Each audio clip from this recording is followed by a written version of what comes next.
नमस्कार साथियों। हिंदी साहित्य सागर में आप सभी का स्वागत है। हिंदी साहित्य के सभी विद्यार्थियों को मेरी बहुत बहुत शुभकामनाएं। हम पढ़ रहे हैं आचार्य रामचंद्र शुक्ल की पुस्तक हिंदी साहित्य का इतिहास। आप जैसे कि सभी जानते हैं कि वर्तमान प्रतियोगी परीक्षाओं में इस पुस्तक का बहुत ही महत्वपूर्ण स्थान है। इसलिए हम इस पुस्तक को पूर्ण रूप से और अच्छे से इस चैनल पे पढ़ रहे हैं। हमने प्रारंभ किया था आदिकाल से, उसके पश्चात हमने भक्ति काल प्रारंभ किया। भक्ति काल के अंतर्गत हम पढ़ रहे हैं पूर्व मध्य काल का प्रकरण 3, प्रेम मार्गी सूफी शाखा। इसमें हमने कल जायसी के बारे में पढ़ा था। जायसी की महत्वपूर्ण पुस्तकें आखिरी कलाम और पद्मावत, इनके बारे में हमने जानकारी प्राप्त की। अखरावट भी इनकी एक बहुत ही महत्वपूर्ण पुस्तक है। इनका जो जायसी का जो प्रेम की पीर का भाव प्रकट होता है, वह भाव इनकी प्रसिद्ध पुस्तक पद्मावत में प्रकट होता है। आज हम बात करेंगे उस्मान के बारे में। उस्मान भी इनकी महत्वपूर्ण जो पुस्तक है वह चित्रावली है और यह भी एक प्रेम मार्गी सूफी संत और सूफी कवि के रूप में प्रसिद्ध है। तो चलिए इनके बारे में हम जानकारी प्राप्त करते हैं। परिचय के रूप में इनके बारे में बताया गया है कि ये जहांगीर के समय में वर्तमान थे। जहांगीर के समय में ये थे। जायसी शेरशाह सूरी के समय के थे और गाजीपुर के रहने वाले थे। इनके पिता का नाम शेख हुसैन था और ये 5 भाई थे और 4 भाइयों के नाम थे शेख अजीज़, शेख मानुल्लाह, शेख फैजुल्लाह, शेख हसन। इन्होंने अपना उपनाम मान लिखा है। ये शाह निज़ामुद्दीन चिश्ती के शिष्य परंपरा में हाजी बाबा के शिष्य थे। उस्मान ने सन 1022 हिजरी अर्थात सन 1613 ईस्वी में चित्रावली नाम की पुस्तक लिखी। तो इनकी जो महत्वपूर्ण पुस्तक है वह है चित्रावली और इसका जो समय है वह शुक्ल जी ने सन 1613 बताया है। पुस्तक के प्रारंभ में कवि ने स्तुति के उपरांत पैगंबर और 4 खलीफों की बादशाह जहांगीर के बारे में, उनकी जो 4 खलीफे हैं और जो बादशाह हैं उनकी स्तुति की है। शाह निज़ामुद्दीन और हाजी बाबा की प्रशंसा लिखी है। उसके आगे गाजीपुर नगर का वर्णन करके कवि ने अपना परिचय देते हुए लिखा है कि आदि हुता विधि माथे लिखा, आदि हुता विधि माथे लिखा, अक्षर चारि पढ़े हम सिखा, देखत जगत चला सब जाई, एक वचन पे अमर रहाई, वचन समान सुधा जग नाही, जेहि पाए कवि अमर रहाई, मोहु चाऊ उठा पुन हिये, होऊ अमर यह अमृत पिए। कवि ने जोगी ढूंढन खंड में काबुल, बदख्शा, खुरासान, रूम, साम, मिस्र, इस्तांबुल, गुजरात, सिंहल द्वीप आदि अनेक देशों का उल्लेख किया है। सबसे विलक्षण बात है जोगियों का अंग्रेजों के द्वीप में पहुंचना। वलन द्वीप देखा अंग्रेजा, तहाँ जाई जेहि कठिन करेजा, ऊंच नीच धन संपत्ति हेरा, मद बराह भोजन जिन केरा। कवि ने इस रचना में जायसी का पूरा अनुकरण किया है। जो विषय जायसी ने अपनी पुस्तक में रखे हैं उन विषयों पर उस्मान ने भी कुछ कहा है। कहीं कहीं तो शब्द और वाक्य विन्यास भी वही है, पर विशेषता यह है कि कहानी बिल्कुल कवि की कल्पित है। जैसा कि कवि ने स्वयं कहा है, कथा एक में हिये उपाय, कहत मीठ ओ सुनत सुखाई। तो इसमें जो चित्रावली की कथा है वह उस्मान ने स्वयं इसको स्वीकार किया है कि वह बिल्कुल कल्पित कल्पना मात्र है। कथा का अब हम सारांश पढ़ेंगे। तो कथा किस प्रकार की है उसके बारे में हम पढ़ेंगे कि नेपाल के राजा धरणीधर पंवार ने पुत्र के लिए कठिन व्रत पालन करके शिव पार्वती के प्रसाद से सुजान नामक एक पुत्र प्राप्त किया। सुजान कुमार एक दिन शिकार में मार्ग भूल देव प्रेत की एक मड़ी में जा सोया। देव ने आकर उसकी रक्षा स्वीकार की। एक दिन वह देव अपने साथ एक साथी के साथ रूपनगर की राजकुमारी चित्रावली की वर्षगांठ का उत्सव देखने के लिए गया और अपने साथ सुजान कुमार को भी लेता गया। और कोई उपयुक्त स्थान न देख देवों ने कुमार को राजकुमारी की चित्र साड़ी में ले जाकर रखा और आप उत्सव देखने लगे। कुमार राजकुमारी का चित्र टंगा देख उस पर आसक्त हो गया और अपना भी एक चित्र बनाकर उसी की बगल में टांगकर सो रहा। देव लोग उसे उठाकर फिर उसी मड़ी में रखाए। जागने पर कुमार को चितावली घटना स्वप्न सी मालूम हुई, पर हाथ में रंग लगा देख उसके मन में घटना के सत्य होने का निश्चय हुआ और वह चित्रावली के प्रेम में विकल हो गया। इसी बीच उसके पिता के आदमी आकर उसको राजधानी में ले गए, पर वहाँ वह अत्यंत खिन्न और व्याकुल रहता। अंत में अपने सहपाठी सुबुद्धि नामक एक ब्राह्मण के साथ वह फिर उसी मड़ी में गया और वहाँ बड़ा भारी अन्न सत्र खोल दिया। राजकुमार चित्रावली भी उसका चित्र देखकर प्रेम में विहल हुई और उसने अपने नपुंसक भृत्यों को जोगियों के वेश में राजकुमार का पता लगाने के लिए भेजा। इधर एक कुटीचर ने कुमारी की माँ हीरा से चुगली की और कुमार का वह चित्र धो डाला गया। कुमारी ने जब यह सुना तब उसने उस कुटीचर का सिर मुंडवा कर उसे निकाल दिया। कुमारी के भेजे हुए जोगियों में से एक सुजान कुमार के उस अन्न सत्र तक पहुंचा और राजकुमार को अपने साथ रूपनगर ले गया। वहाँ एक शिव मंदिर में उसका कुमारी के साथ साक्षात्कार हुआ, पर ठीक इसी अवसर पर कुटीचर ने राजकुमार को अंधा कर दिया और एक गुफा में डाल दिया, जहाँ उसे एक अजगर निगल गया। पर उसके विरह की ज्वाला से घबराकर उसे चट उगल दिया। वहीं पर एक वन मानुष ने उसे एक अंजन दिया, जिससे उसकी दृष्टि फिर ज्यों की त्यों हो गई। वह जंगल में घूम रहा था कि उसे एक हाथी ने पकड़ा, पर वह हाथी को भी एक पक्षीराज ले उड़ा और उसने घबराकर कुमार को समुद्र तट पर गिरा दिया। वहाँ से घूमता फिरता कुमार सागरगढ़ नामक नगर में पहुँचा और राजकुमारी कमलावती की फुलवारी में विश्राम करने लगा। राजकुमारी जब सखियों के साथ वहाँ आई तब उसे देखकर वो मोहित हो गई और उसने उसे अपने यहाँ भोजन के बहाने बुलाया। भोजन में अपना हार रखवा कर कुमारी ने चोरी के अपराध में उसे कैद कर लिया। इसी बीच सोहिल नाम का कोई राजा कमलावती के रूप की प्रशंसा सुन उसे प्राप्त करने के लिए चढ़ाया। सुजान कुमार ने उसे मार भगाया।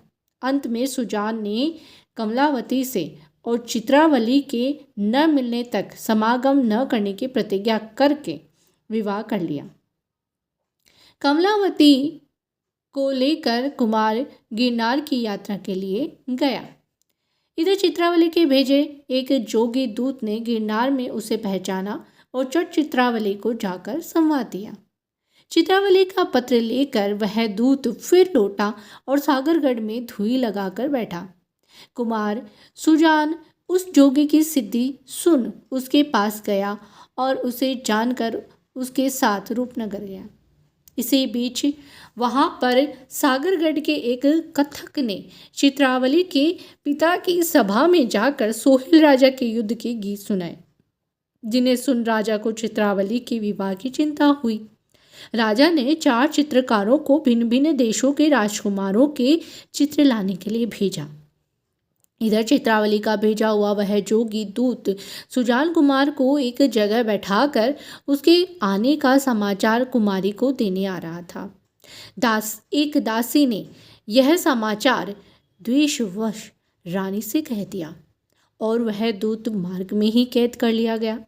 दूत के न लौटने पर सुजान कुमार बहुत व्याकुल हुआ और चित्रावली का नाम ले लेकर पुकारने लगा। राजा ने उसे मारने के लिए मतवाला हाथी छोड़ा, पर उसने उसे भी मार डाला। इस पर राजा उस पर चढ़ाई करने जा रहा था कि इतने में भेजे हुए 4 चित्रकारों में से एक चित्रकार सागरगढ़ से सोहिल के मारने वाले पराक्रमी सुजान कुमार का चित्र लेकर आ पहुंचा। राजा ने जब देखा कि चित्रावली का प्रेमी वही सुजान कुमार है, तब उसने अपनी कन्या चित्रावली के साथ उसका विवाह कर दिया। कुछ दिनों में सागरगढ़ की कमलावती ने विरह से व्याकुल होकर सुजान कुमार के पास हंस मिश्र को दूत बनाकर भेजा, जिसने भ्रमर की अन्योक्ति द्वारा कुमार को कमलावती के प्रेम का स्मरण कराया। इस पर सुजान कुमार ने चित्रावली को लेकर स्वदेश की ओर प्रस्थान किया और मार्ग में कमलावती को भी साथ ले लिया। मार्ग में कवि ने समुद्र के तूफान का वर्णन किया है। अंत में राजकुमार अपने घर नेपाल पहुंचा और उसने वहां दोनों रानियों सहित बहुत दिनों तक राज्य किया। जैसा कि कहा जा चुका है कि उस्मान ने जायसी का पूरा अनुकरण किया है। जायसी के पहले के कवियों ने 5-5 चौपाइयाँ यानी कि अर्धालियाँ बोला जाता है के पीछे एक दोहा रखा है। जायसी ने 7-7 चौपाइयों का क्रम रखा और यही क्रम उस्मान ने भी रखा है। कहने की आवश्यकता नहीं कि इस कहानी की रचना भी बहुत कुछ आध्यात्मिक दृष्टि से हुई है। कवि ने सुजान कुमार को एक साधक के रूप में चित्रित ही नहीं किया है, बल्कि पौराणिक शैली का अवलंबन करके उसने उसे परम योगी शिव के अंश से उत्पन्न तक कहा है। महादेव जी राजा धरणीधर पर प्रसन्न होकर वर देते हैं कि देखूं देत हो आपन अंशा, अब तोरे होइए निज पंशा। कमलावती और चित्रावली अविद्या और विद्या के रूप में कल्पित जान पड़ती है। सुजान का अर्थ ज्ञानवान है। साधना काल में अविद्या को बिना दूर रखे विद्या जो सत्य ज्ञान की प्राप्ति नहीं हो सकती। इसी से सुजान ने चित्रावली के प्राप्त न होने तक कमलावती के साथ समागम न करने की प्रतिज्ञा की थी। जायसी की ही पद्धति पर नगर, सरोवर, यात्रा, दान, महिमा आदि का वर्णन चित्रावली में भी है। सरोवर क्रीड़ा के वर्णन में एक दूसरे ढंग से कवि ने ईश्वर की प्राप्ति की साधना की ओर संकेत किया है।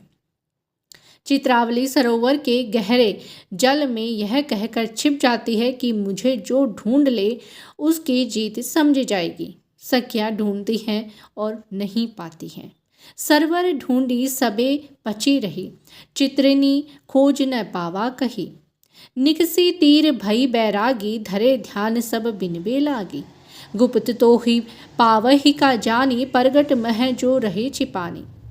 चतुरानन पड़ी चारों बेदू, रहा खोज पे पावन ते भेदू। हम अंधी जहीं आप न सूझा, भेद तुम्हारे कहाँ लो बूझा। कौन सो ठाऊं जहाँ तुम नाही, हम चख ज्योति न देखई काहीं। पावे खोज तुम्हारे सो, जही दिखरावहु पंथ। कहाँ होई जोगी भय, और बहु पढ़े ग्रंथ। विरह वर्णन के अंतर्गत षट ऋतु का वर्णन सरस और मनोहर है। ऋतु बसंत नूतन बन फूला, जह तह भोर कुसुम रंग फूला। आही कहाँ सो भंवर हमारा, जही बिनु बसंत बसंत उजारा। रात बरन पुनि देखी न जाई, मानहु दवा देऊ दिसिलाई। रतिपति दुरद ऋतुपति बलि, कानन देह आई दलि बलि। तो इस प्रकार हमने उस्मान के द्वारा रचित पुस्तक चित्रावली की कथा का सारांश पढ़ा है। इसके अंतर्गत जो सुजान कुमार हैं, चित्रावली है और कमलावती, ये 3 महत्वपूर्ण नायक और नायिकाएं हैं। इसमें भी अंत में शुक्ल जी कहते हैं कि यह जो चित्रावली की रचना है वह भी कल्पित जान पड़ती है, लेकिन इसमें भी जो उस्मान है उन्होंने ईश्वर की प्राप्ति के आधार पर, इस लौकिक कथा के आधार पर एक अलौकिक स्वरूप को विकसित किया है। आगे हम पढ़ेंगे शेख नबी के बारे में। शेख नबी के बारे में। शेख नबी ये जौनपुर ज़िले में दोस्तपुर के पास मऊ नामक स्थान के रहने वाले थे और संवत 1676 में जहांगीर के समय में वर्तमान थे। यह भी जहांगीर के समय के सूफी संत हैं, सूफी कवि हैं। इन्होंने ज्ञानदीप नामक एक आख्यान काव्य लिखा जिसमें राजा ज्ञानदीप और रानी देवजानी की कथा है। यह जो रचना है यह भी बहुत पूछी जाती है कि शेख नबी की रचना ज्ञानदीप, और इसमें जो प्रमुख पात्र हैं वो एक तो राजा ज्ञानदीप हैं और रानी का नाम है देवजानी। तो यह भी आप ध्यान रखिएगा, प्रश्न पूछा जाता है। यही प्रेम मार्गी सूफी कवियों की प्रचुरता की समाप्ति समझनी चाहिए। पर जैसा कहा जा चुका है कि काव्य क्षेत्र में जब कोई परंपरा चल पड़ती है तब उसके प्राचुर्य काल के पीछे भी कुछ दिनों तक समय समय पर उस शैली की रचनाएं थोड़ी बहुत होती रहती हैं, पर उनके बीच कालांतर भी अधिक रहता है और जनता में उनका प्रभाव भी वैसा नहीं रह जाता।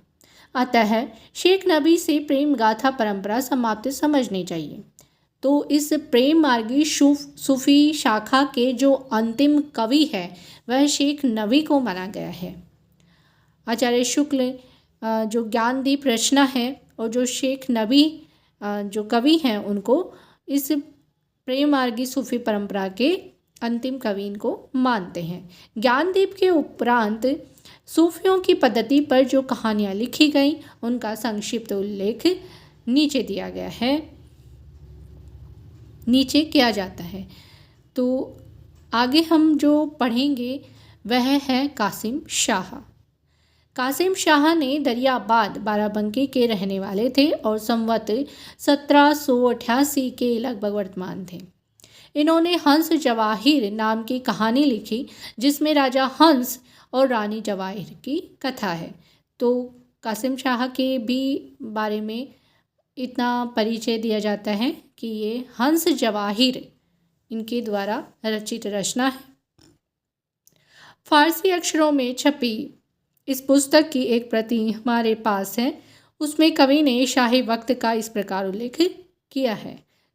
इस प्रकार उल्लेख करके मुहम्मद शाह दिल्ली सुल्तानों का मन गुण ओही केर बखानू, छाजे पाट छत्र सिर ताजू नावहि शीश जगत के राजू, रूपवंत दर्शन मुहराता भागवंत ओही कीन विधाता, दरबवंत धर्म मह पूरा ज्ञानवंत खड़क मह सूरा।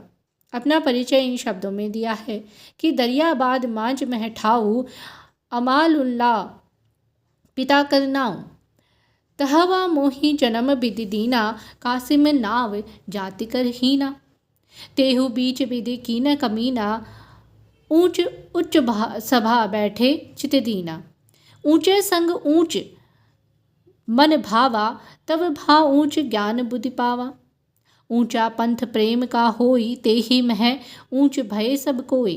कथा का सार कवि ने कह दिया है। कथा जो एक गुपुत मह रहा सो परगट उघारी में कहा, हंस जवाहिर विधि उतारा निर्मल रूप सुधई सवारा, बलक नगर बुराहन सुल्तानु तेहि घर हंस भये जस भानु, आलम शाह चीन पति भारी तेहि घर जन्मी जवाहिर बारी, तेहि कारण वह भयो वियोगी गयऊ सो छाड़ी देश हुई जोगी, अंत जवाहिर हंस घर आनी सो जग मह यह गौ बखानी, सो सुने ज्ञान कथा में कीना लिखहु सो प्रेम रहे जग चीना। इनकी रचना बहुत निम्न कोटि की है। इन्होंने जगह जगह जैसे कि पदावली तक ली है पर प्रौढ़ता नहीं है। तो इनके बारे में कुछ घास शुक्ल जी ने नहीं बताया है और इनकी रचना को भी इन्होंने निम्न कोटि का बता दिया है। क्यों? क्योंकि इन्होंने ज़्यादातर जायसे को कॉपी किया है। आगे हम बात करेंगे अगले कवि नूर मोहम्मद के बारे में। ये दिल्ली के बादशाह मोहम्मद शाह के समय में थे और सबरहद नामक स्थान में रहने वाले थे। जो जौनपुर जिले में जौनपुर आजमगढ़ के सरहद पर है। पीछे सरहद से ये अपने ससुराल भादो आजमगढ़ चले गए। इनके ससुर शमसुद्दीन को और कोई वारिस न था, इससे ये ससुराल में ही रहने लगे। एक अन्य कवि भी हुए हैं भक्ति काल रीतिकाल में, बिहारी जी, वो भी ससुराल में ही गोद गए थे। नूर मोहम्मद के भाई महमूद शाह सरहद में ही रहे और नूर मोहम्मद के 2 पुत्र हुए, गुलाम हुसैन और नसीरुद्दीन। की वंश परंपरा में शेख फिदा हुसैन अभी वर्तमान हैं, जो सरहद और कभी कभी भादों में भी रहा करते हैं। अवस्था इनकी अवस्था 80 वर्ष की है। नूर मोहम्मद फारसी के अच्छे आलम थे और इनका हिंदी काव्य भाषा का भी ज्ञान और सब सूफी कवियों से भी अधिक था। फारसी में इन्होंने एक दीवान के अतिरिक्त रोस्तुल हकायक इत्यादि बहुत सी किताबें लिखी थी, जो असावधानी के कारण नष्ट हो गई। इन्होंने 1157 हिजरी संवत 1801 में इंद्रावती नामक एक सुंदर आख्यान काव्य लिखा, जिसमें कालिंजर के राजकुमार और आगमपुर की राजकुमारी इंद्रावती की प्रेम कहानी है। कवि ने प्रथानुसार उस समय के शासक मोहम्मद शाह की प्रशंसा इस प्रकार की है। करो मोहम्मद शाह बखानो है सूरज देहली सुल्तानो, धर्म पंथ जग बीच चलावा, निबर न सबरे सो दुख पावा, बहुते सलातीन जग केरे, आई सहास बने है चेरे, सब काहू पर दया धरई, धर्म सहित सुल्तानी करई। कवि ने अपनी कहानी की भूमिका इस प्रकार बांधी है। मन दृग सो एक राति मझारा, सूझी परा मोही सब संसारा, देखहु एक नीक फुलवारी, देखहु तहा पुरुष और नारी, देव दो मुख शोभा बरनी न जाई, चंद सूरज उतरे भुई आई, तपी एक देखेऊ तही ठाऊ, पूछेहु तो सो तिन्हरु नाव, कहाँ अहे राजा और रानी, इंद्रावती ओ कुंवर ज्ञानी, आगमपुर इंद्रावती कुंवर कालिंजर राय, प्रेम हुते दोहं कह दीना अलख मिलाए। कवि ने जैसे के पहले के कवियों ने के अनुसार 5-5 चौपाइयों के उपरांत दोहे का कर्म रखा है। इस ग्रंथ को सूफी पद्धति का अंतिम ग्रंथ माना जाना चाहिए। तो जो कवि हैं ये, इनको नूर मोहम्मद को इन्होंने शुक्ल जी ने अंतिम, इनका जो ग्रंथ है उसको अंतिम माना है। किसको? इंद्रावती को। इनका एक और ग्रंथ फारसी अक्षरों में लिखा मिला है, जिसका नाम है अनुराग बांसुरी। अनुराग बांसुरी भी एक महत्वपूर्ण रचना है और इनके बारे में भी बहुत प्रश्न पूछे जाते हैं, तो इसके बारे में आप ध्यान रखिएगा। अनुराग बांसुरी, यह पुस्तक कई दृष्टियों से विलक्षण है। पहली बात तो इसकी जो भाषा है और सब सूफी रचनाओं से बहुत अधिक संस्कृत गर्भित है। यह पंक्ति भी पूछी जा सकती है, इनके बारे में भी पूछा जा सकता है कि ऐसी कौन सी रचना है जिसकी जो सूफी रचना, ऐसी कौन सी सूफी रचना है जो संस्कृत गर्भित है, क्योंकि अन्य रचनाओं में ज़्यादातर फारसी अक्षरों का ज्ञान मिलता है। जो मुस्लिम शैली का या मसनवी शैली बोलते हैं उसको, मसनवी शैली का उसमें प्रभाव दिखाई देता है। लेकिन अनुराग बांसुरी जो ऐसी रचना है जो संस्कृत गर्भित अधिक है, तो यह प्रश्न बन सकता है, आप इसके बारे में ध्यान दीजिएगा। दूसरी बात है कि हिंदी भाषा के प्रति मुसलमानों का भाव। इंद्रावती की रचना पर शायद नूर मोहम्मद को समय समय पर यह उपालंब सुनने को मिलता था कि तुम मुसलमान होकर हिंदी भाषा में रचना करने क्यों गए। इसी से अनुराग बांसुरी के प्रारंभ में उन्होंने एक सफाई देने की जरूरत पड़ी। जानत है यह सिरजनहारा, जो कछु है मन परम मरम हमारा, हिंदू मग पर पाम न राखौ का, जो बहुत हिंदी भाख्यौ, मन इस्लाम मिक्सिले मजेवु, दीन जेवरी करकस भाजेव, जह रसूल उल्लाह प्यारा, उम्मत को मुक्तावन हारा। तहाँ दूसरों कैसे भावे, जच्छि असुर सुर काज न आवे। इसका तात्पर्य यह है कि संवत 1800 तक आते आते मुसलमान हिंदी से किनारा खींचने लगे थे। हिंदी हिंदुओं के लिए छोड़कर अपने लिखने पढ़ने की भाषा वे विदेशी अर्थात फारसी ही लिखना चाहते थे, जिसे उर्दू कहते हैं। उसका उस समय तक साहित्य में कोई स्थान न था और इसका स्पष्ट आभास नूर मोहम्मद के इस कथन से मिलता है। कामयाब कह कौन जगावा, फिर हिंदी भाखे पर आवा, छाड़ी फारसी कंद नबाते, अरुझाना हिंदी रस पाते। तो यहाँ तक आते आते 1800 तक की जो मुग़ल जो हैं, जो सुल्तान हैं, उनके प्रभाव से यहाँ पर इस्लाम धर्म प्रारंभ हुआ और उन्होंने अपनी भाषा का ही प्रचार प्रसार किया, फारसी का, उर्दू का। तो धीरे धीरे इन सूफ़ी संतों की रचनाओं में भी जो हिंदी का प्रभाव है वह कम हो गया और उर्दू और फारसी इनके शब्दों का ज़्यादा प्रभाव हुआ। जैसे कि आप सभी इतिहास आपने पढ़ा होगा, तो उसके अंतर्गत जब अंग्रेज़ थे और जब मुस्लिम थे, उस समय जो राष्ट्रभाषा थी वह फारसी को बनाया गया था। हिंदी को इसका महत्वपूर्ण स्थान देने में हमारे हिंदी के साहित्यकारों ने बहुत महत्वपूर्ण स्थान अदा किया, अपनी महत्वपूर्ण भूमिका निभाई है। तभी आज हम हिंदी के ऐसे स्वरूप को देख पा रहे हैं। नहीं तो कोई कोर कसर नहीं छोड़ी गई थी हिंदी को दरकिनार करने के लिए। आज अगर उन लोगों ने यह प्रयास न किए होते तो हिंदी के स्थान पर उर्दू या फारसी ये बैठी होती। आज हिंदी की इतनी दयनीय दशा नहीं है जितना हम सोचते हैं, क्योंकि कुछ स्थानों पर ऐसा स्थान विशेष होते हैं जहाँ वो अपनी भाषा में उस चीज़ को मानते हैं, लेकिन हिंदी भाषा को एक नया स्वरूप देने का कार्य बहुत से हमारे विद्वानों ने किया है, हिंदी के साहित्यकारों ने किया है, जिसमें बहुत से जैसे आचार्य शुक्ल, इनका भी बहुत महत्वपूर्ण स्थान है। भारतेंदु एक ऐसा युग है, स्वयं में ये वो भारतेंदु हरिश्चंद्र एक ऐसा युग है जिन्होंने हिंदी भाषा को उत्कृष्ट किया है। तो चलिए हम आगे पढ़ते हैं। अनुराग बासरी का रचना काल 1178 हिजरी अर्थात संवत 1821 है।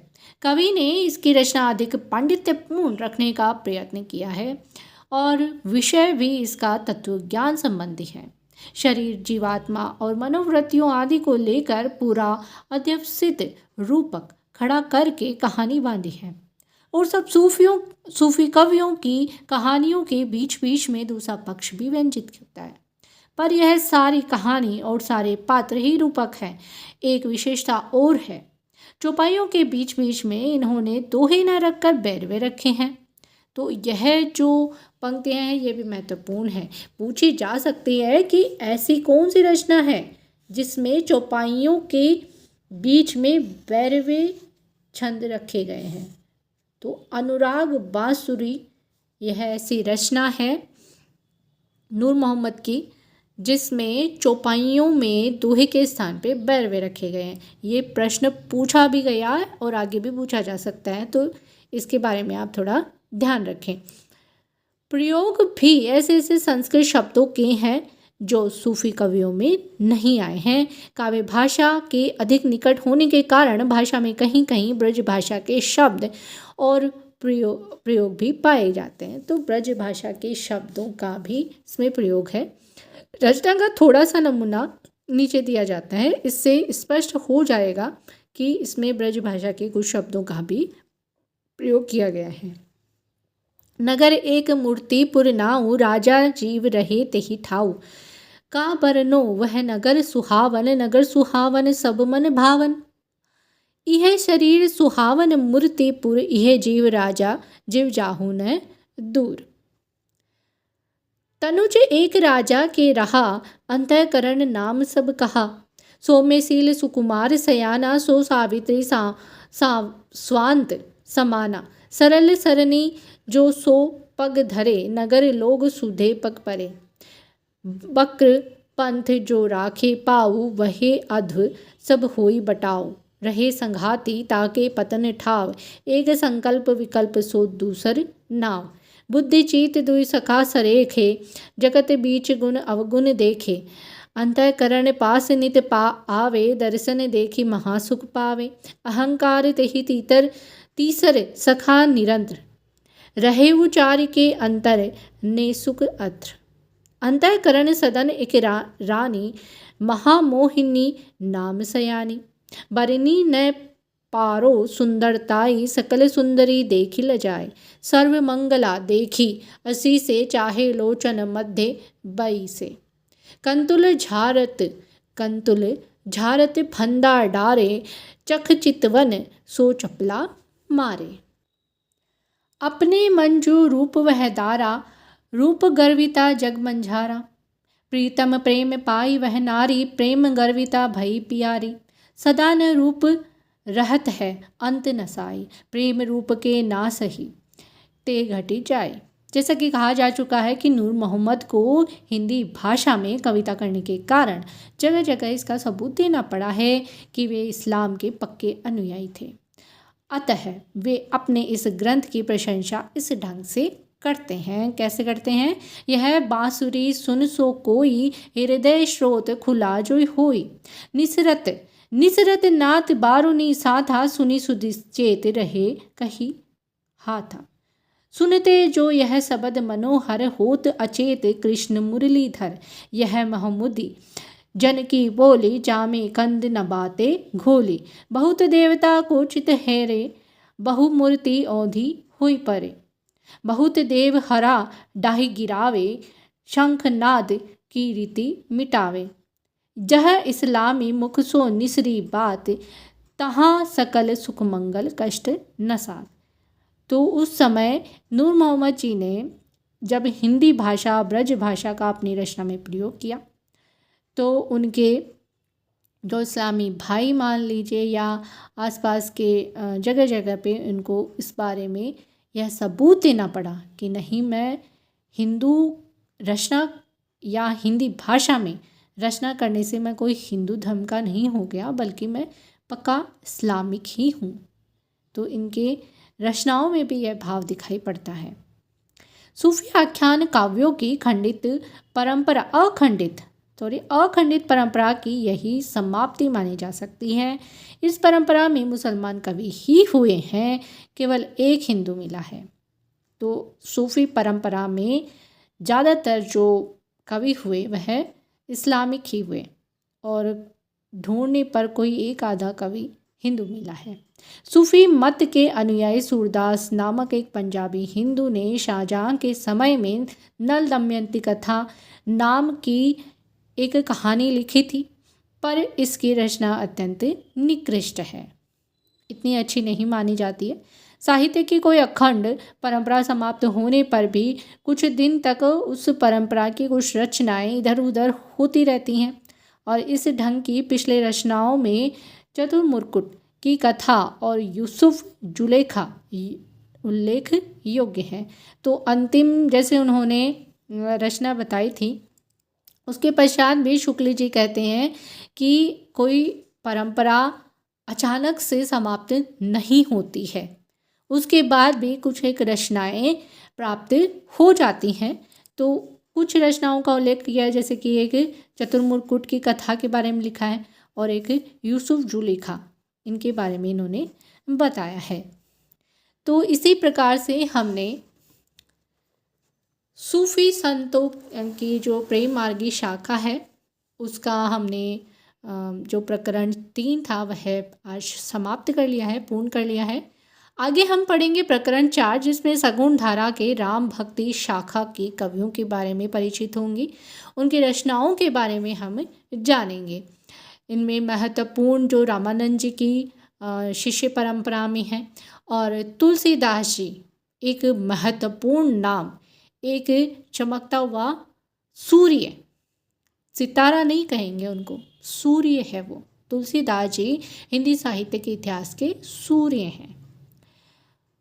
तो यह हम नेक्स्ट वीडियो में पढ़ेंगे। मिलते हैं नेक्स्ट वीडियो में। आप सभी को मेरी तरफ से बहुत बहुत शुभकामनाएं, और मेरे चैनल को प्लीज़ सब्सक्राइब करें, लाइक करें, शेयर करें और मुझे सपोर्ट करें। बहुत बहुत धन्यवाद।